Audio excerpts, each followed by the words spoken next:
Hello સૌ હરિભક્તોને જય સ્વામિનારાયણ। વડતાલ ધામના આચાર્ય પૂજ્ય રાકેશપ્રસાદ મહારાજ હાલમાં અમેરિકા અને કેનેડામાં વિચરણ કરીને હજારો હરિભક્તોને વડતાલ ધામનું સુખ આપી રહ્યા છે। ટોરન્ટો સ્થિત શ્રી સ્વામિનારાયણ મંદિર વડતાલ ધામના 20મા પાટોત્સવ પ્રસંગે કેનેડા સરકારે વિશેષ સન્માન આપ્યું છે। કેનેડિયન સરકારના ચૂંટાયેલા પ્રતિનિધિઓ સૌન ચેન અને રેમેન્ડ ચોએ આચાર્ય રાકેશપ્રસાદજી મહારાજ અને કોઠારી પવન સ્વામીને 20 વર્ષની સેવા માટે અભિનંદન પાઠવ્યા।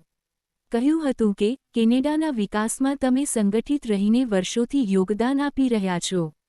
હું વિશેષ ખુશી અનુભવું છું કારણ કે મારા પિતાજી પણ કલકત્તાથી કેનેડા આવ્યા હતા। 20 વર્ષ પહેલા વડતાલ સંપ્રદાયના અનુયાયીઓએ એક યુનિટ ખરીદીને સત્સંગની શરૂઆત કરી હતી। પાટોત્સવની ઉજવણીના ભાગરૂપે સપ્તાહ પારાયણનું આયોજન કરવામાં આવ્યું।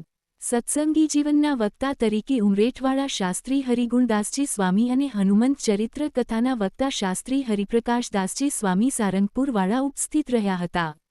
કાર્યક્રમમાં 108 લાલજી મહારાજ શ્રી સૌરભપ્રસાદજી મહારાજના ધર્મપત્ની મહિલાઓને આશીર્વાદ આપવા પધાર્યા।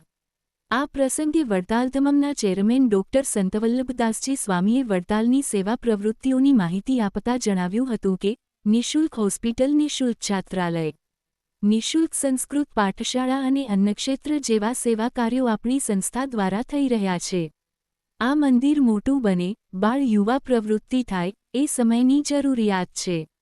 આ પ્રસંગે અમેરિકાથી શાસ્ત્રી રામદાસજી, સારંગપુરથી કોઠારી શાસ્ત્રી વિવેકસાગરદાસજી, વડતાલથી શાસ્ત્રી સત્યપ્રકાશદાસજી, નાસિકથી માધવપ્રકાશ સ્વામી, ધાંગધ્રાથી વિનયપ્રકાશદાસજી સહિત 20 સંતો ઉપસ્થિત રહ્યા।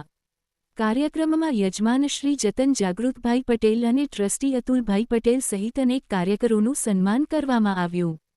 સમગ્ર કાર્યક્રમનું સંચાલન પૂજ્ય પવન સ્વામી કલાલીએ કર્યું હતું।